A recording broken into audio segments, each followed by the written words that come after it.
O deserto da Arábia é até hoje um enigma. Os ocidentais, até 1920, só conheciam as bordas da península no Iêmen e Omã, mas o coração das areias do deserto árabe ou na África, no grande deserto do Saara, ainda escondem várias histórias conhecidas apenas pelos herdeiros dos povos do deserto. As caravanas do Saara escondem um passado misterioso e populoso, enquanto no Oriente Próximo beduínos temem o coração seco da Península Árabe, que, segundo suas lendas, era habitado pelos Djinn, que é como eles chamam os gênios ou espíritos, que se comprazem em enlouquecer aquele que invade os seus domínios. Mas ruínas antigas de cidades deste deserto testificam que antes que os desertos engolissem a península, cidades prósperas e rotas comerciais riquíssimas existiram naquele lugar, assim como no Saara já existiram pastores com seus rebanhos. Em episódios passados sobre a África, vimos que o Saara já foi verde e passou por um abrupto processo de ressecamento, sendo que o mesmo ocorreu em todo o Oriente Médio, inclusive na Península Árabe. Houve um tempo em que Abraão sentava na sombra de carvalhais em plena terra de Canaã, enquanto o deserto existia mais ao sul, mas ainda não era tão agressivo, e ricas civilizações prosperaram conectando a costa árabe entre caravanas terrestres e marítimas vindas da Índia, África, Mesopotâmia e da Ásia. Neste mundo antigo, tribos descendentes de Sem, Cã e Jafé se confundiram, se uniram, guerrearam, assimilaram umas às outras e algumas desapareceram completamente, enquanto a fusão de outras trouxe à existência novas civilizações. Bem-vindos ao especial da série Ancestrais sobre os povos do deserto, numa leitura da Tabela das Nações do livro de Gênesis 10, onde, de forma interdisciplinar, os 7 assuntos deste canal, teologia, história, arqueologia, antropologia, filosofia, ciência e arte, reconstroem o passado. O vídeo a seguir usa imagens meramente ilustrativas, fora do seu contexto original, a não ser quando indicado, está repleto de generalizações e simplificações. Examine nossa bibliografia em anexo, nossas playlists e outros temas aqui do canal. Se inscreva para mais vídeos. Curta, comente, compartilhe.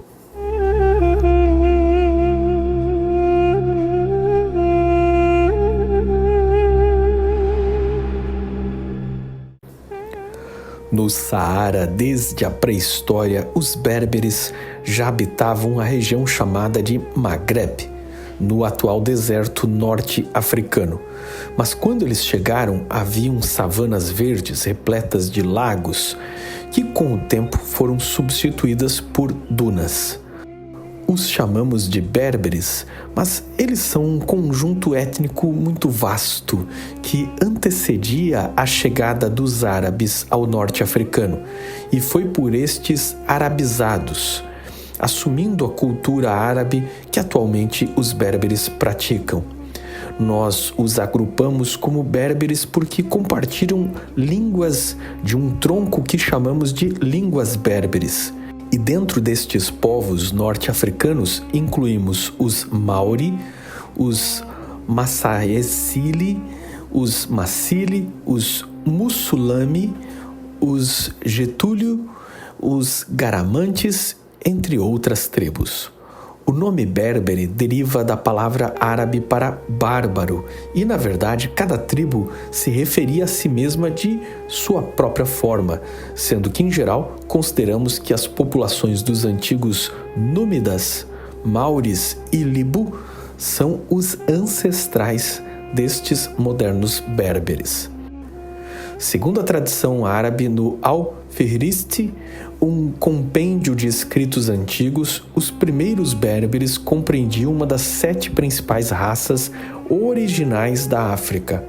Conforme o escrito e historiador turco Abu Bakr, de 947 a.C., os berberes são descendentes de Casluim, que era filho de Mizraim, este filho de Cã e este filho de Noé.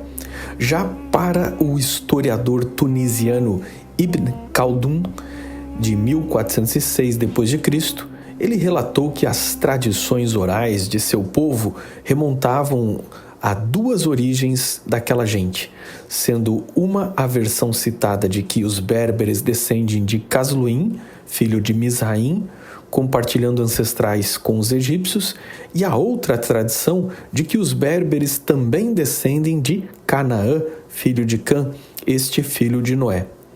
Arqueologicamente, as tribos berberes evoluíram de populações neolíticas do Maghreb, no final da Idade do Bronze e início da Idade do Ferro. A maioria das populações compartilha o haplogrupo E1b1b, muito comum no Oriente Médio e na África, em especial em Canaã. Os antigos líbios, um dos grupos ancestrais dos berberes, aparecem descritos na literatura egípcia, inclusive representados como pastores nômades, guerreiros com arcos, machadinhas, lanças e adagas. Os homens líbios usavam cabelos longos, trançados com faixas, prendendo uma pena e um manto de pele de antílope, inclusive usando tatuagens muito parecidas com as tatuagens que vemos nos atuais berberes do deserto do Saara. Os gregos, em geral, chamavam a África saariana de Líbia, distinguindo-a do Egito, e da África subsaariana, que eles chamavam de Etiópia. Quando Moisés viveu e escreveu o livro de Gênesis, descreveu um país com origem comum aos egípcios, que ele chamou de Leabim, na lista das nações descendentes de Cã, e a tradição hebraica usou este nome para os antigos líbios. As distinções geográficas e continentais modernas que usamos para África e Ásia não eram exatamente as mesmas ou tão claras na mente dos antigos. Desta forma, as terras dos filhos de Cuxi, que normalmente associamos com a África subsaariana, começava inclusive no deserto árabe, por onde vários descendentes de Cuxi se espalharam, alguns vivendo em cidades, outros como nômades. Gênesis 10:7 descreve: e os filhos de Cuxi são Sebá, Avilá, Saptá, Raamá, Saptecá, e os filhos de Raamá, Sebá e Dedã. Na verdade, a maioria destes nomes descritos no verso são lugares, tribos ou regiões da Arábia e não da África. Saptecá, que Joséfo chamou de Sabtequeanos, os Sabtacas, localizados no sul da península, onde hoje é o Iêmen, demonstram enorme semelhança genética com as populações africanas, que vimos no episódio sobre a origem dos africanos, e que alegam que por aquele estreito no Mar Vermelho, entre África e Arábia, seus ancestrais cruzaram para o lado africano.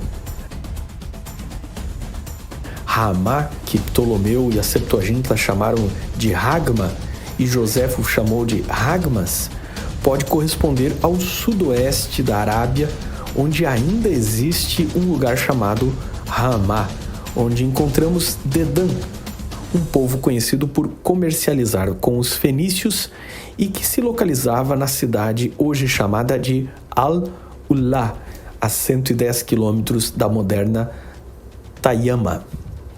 A Península Árabe é a maior península do mundo e no passado clássico a Península do Sinai também era considerada parte dela. Voltando ainda mais no tempo, o seco deserto ainda não era tão terrível e em Al-Magar, na Arábia Central, durante o Neolítico, este foi um dos primeiros lugares do mundo onde os homens colonizaram e desenvolveram a agricultura. Pelo que vemos pelos restos arqueológicos, provando que o coração árabe já foi muito verde, e há impensáveis histórias que foram soterradas pelas areias do deserto. Há poucos anos, pesquisadores encontraram pinturas rupestres e esculturas sobre a domesticação de animais mais antigos conhecidos. Esses agricultores árabes já tinham cavalos domésticos e cães que já se pareciam com o cão de Canaã, uma raça muito antiga de cães. A cultura sedentária mais antiga da Arábia pré-histórica é paralela às primeiras cidades mesopotâmicas no período Ubaide, o que é significativo para a nossa leitura bíblica, e a seguir o local foi abandonado devido à desertificação que teve início. E a presença humana só retornou um tempo depois, no período de Dilmun, uma das mais antigas civilizações da Península Árabe. Desde 4000 a.C., Dilmun, inclusive suas ilhas na costa leste da Península Árabe, no litoral do Golfo Pérsico, era um rico e próspero posto comercial, intercambiando rotas com as cidades do Tigre e do Eufrates, e com a Arábia, inclusive já fazia um comércio marítimo entre a Mesopotâmia e o Vale do Indo, na Índia e Paquistão, em pleno contato com as primeiras civilizações do Oriente. Dilmun foi citado em escritos da cidade mesopotâmia de Uruk, descrita como um reino original de Nimrod e que marca o início da Suméria, já no final do terceiro milênio antes de Cristo. Mais tarde, nos dias de Abraão, Dilmun estava no seu apogeu e seu povo havia adotado a escrita cuneiforme da Suméria, embora saibamos que eles eram semitas, pois seu idioma era muito parecido com o idioma semita dos acadianos. O épico sumério de Enemenkar, o Senhor de Arata, que conta sobre o tempo em que o povo falava uma só língua, conta que os zigurates, ou torres construídas em Uruk, foram feitos antes de Dilmun ser colonizado, o que, em outras palavras, é um relato sumério descrevendo a construção de torres quando os homens falavam a mesma língua, e que isso teria ocorrido antes da colonização da Arábia, que se deu a partir da Mesopotâmia. Isso é uma fonte paralela à Bíblia, contando exatamente a mesma história descrita pela Bíblia, em outra versão. Dilmun também entrou para a tradição mesopotâmica como o local equivalente ao Jardim do Éden, onde os deuses começaram o mundo e viviam num paraíso. Também era descrito como o local onde o sol nasce, o Jardim dos Vivos ou a morada dos imortais. Era o local da criação onde a água doce, personificada pelo deus Apsu, encontrava com a água salgada, personificada pela deusa Tiamat. Em 1922, o arqueólogo Edward Glassler, que pesquisou a Arábia e o Iêmen, desenvolveu a teoria de que Dilmun inspirou o Jardim do Éden, e Glassler sugeriu que o Éden era no atual Kuwait, antes de desertificar, quando o Tigre e o Eufrates desaguavam por lá, sendo que os outros dois rios, o Gion seria o atual rio Karun, que corre do Irã para o Golfo Pérsico, e o Pison seria o atual sistema fluvial de Wadi al-Batin, entre o Kuwait e o Iraque, que hoje é um rio intermitente, que secou em muitos pedaços devido ao avanço do deserto, mas no passado corria por mais de 70 quilômetros, uma parte do mundo que os arqueólogos ainda nem exploraram e já tem indícios de habitações desde o Neolítico. Contudo, o debate sobre onde era o Jardim do Éden é infrutífero e tem teorias das mais diversas, desde que ele ficava em Jerusalém até que ele ficava na Mesopotâmia. Entretanto, é muito mais crível entender que os descendentes de Noé colocaram os nomes de uma geografia perdida na região que acharam mais próxima ou parecida com a geografia que se perdeu na catástrofe do dilúvio, que é descrita como alterando o quadro físico de toda a Terra. Veja os episódios desta série sobre o dilúvio e suas interpretações. Assim como hoje os imigrantes colocam um nome referente a antigas terras onde viveram em novos locais como Nova York, Novo Hamburgo, Nova Trento, o mesmo pode ter ocorrido e os sobreviventes do dilúvio contaram as histórias do mundo antigo de seus antepassados aos seus descendentes, que batizaram rios como Tigre e Eufrates pelos nomes que conheciam e veio de seus antepassados. Dilmun era tão próspero que a tradição do paraíso foi associado àquela terra, um feito que já fizeram muitas vezes, chamando outros locais que consideramos ideais de paraísos. Embora os semitas tenham colonizado o Oriente Médio e vivido nômades ou sedentários na região do Crescente Fértil, os filhos de Cã, possivelmente, percebendo a presença semita, se motivaram a percorrer distâncias cada vez maiores, explorando outras rotas além da África. Na ponta sudeste da Península Árabe, onde hoje é o país de Omã, desde a pré-história registra-se modelos de ferramentas de pedra que só existiram e foram encontrados no chifre da África, atual região da Etiópia e Somália.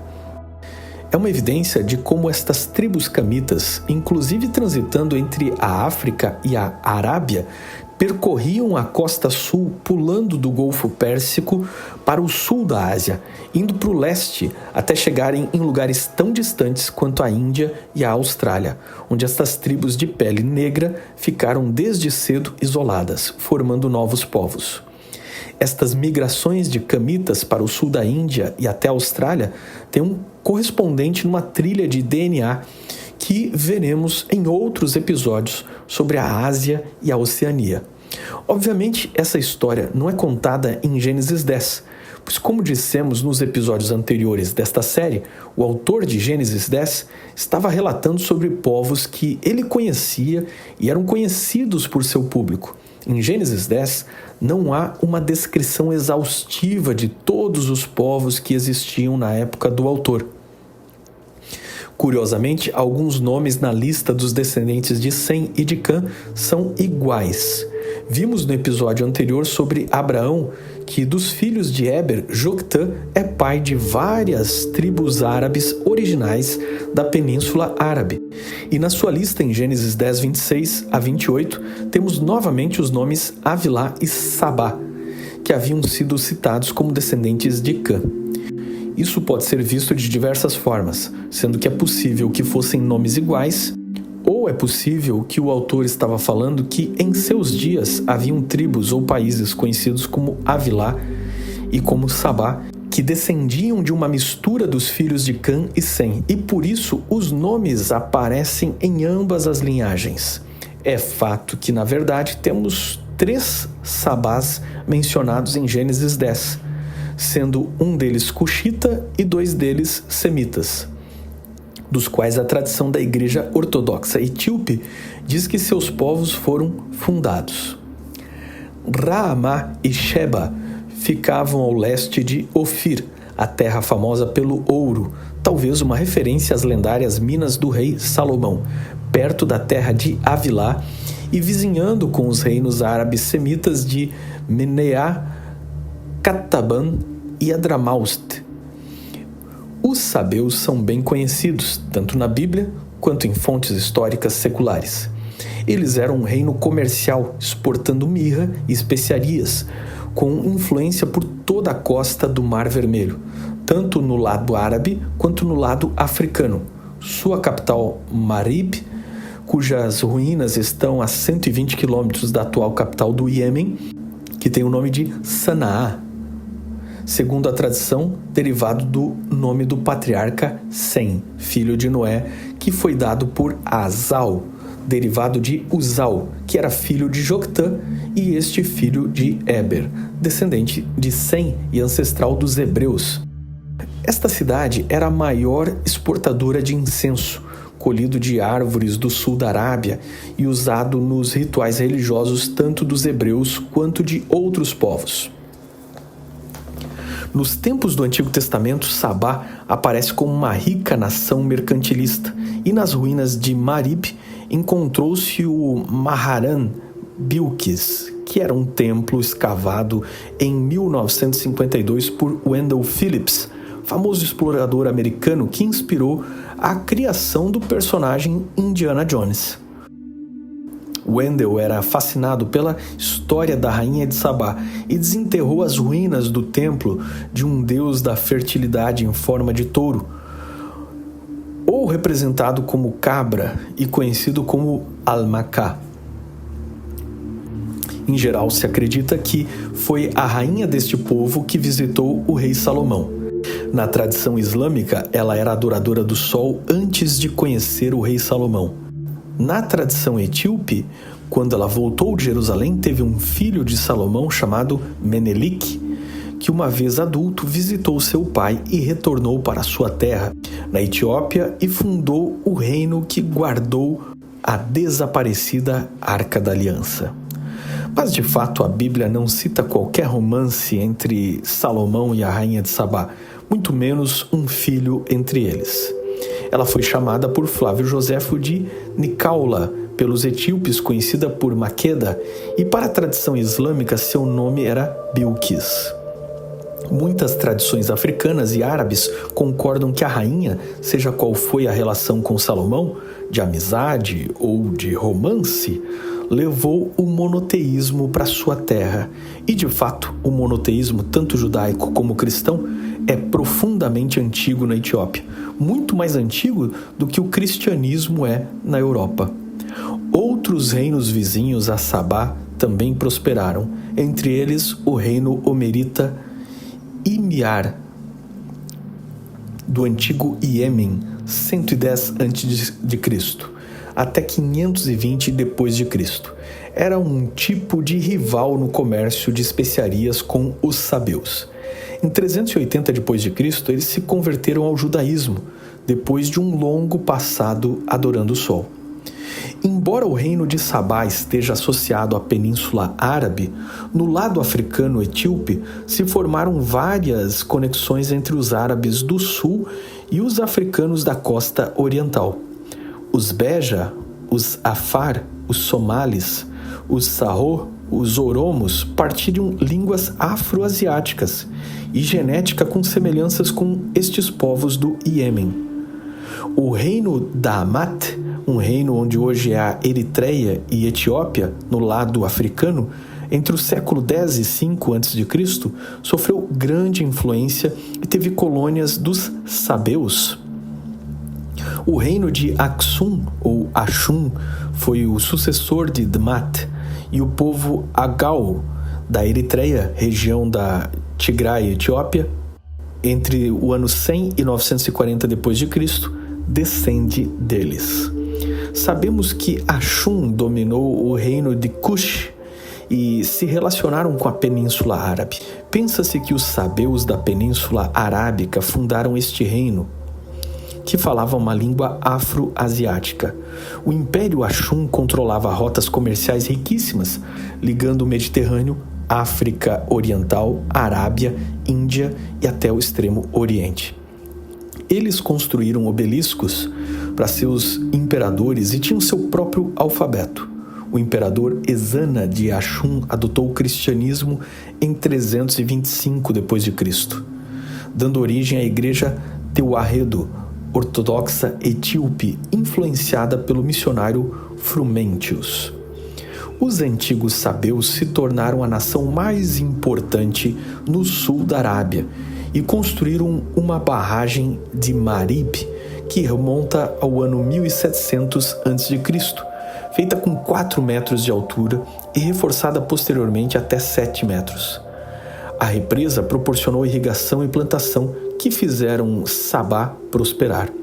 A barragem poderia estar localizada perto de Ubar, a cidade perdida.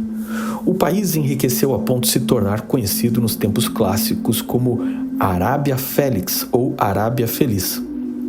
Mas em 542 a.C., a represa ruiu. Depois de 1000 anos de funcionamento, um evento trágico relembrado no Corão e descrito como um julgamento de Deus sobre o povo ímpio, e levou os sabeus a enfrentar a desertificação e o eclipse de sua civilização. Nos evangelhos, Jesus declarou que a rainha do sul morreu salva pela mensagem que conheceu com Salomão, pois no dia do juízo se levantará para julgar os descrentes, que ouviram o Cristo, maior que Salomão, mas não creram em sua pregação e o rejeitaram. A rainha de Sabá e sua longa jornada em busca da verdade, da sabedoria e do temor do Senhor é uma mostra de que não há desculpas para aqueles que, tendo o conhecimento tão acessível, o desprezam. Hoje, tudo fica sepultado nas areias do tempo, mas no final, todos nos encontraremos com o Criador de todos os povos e Juiz de todos nós.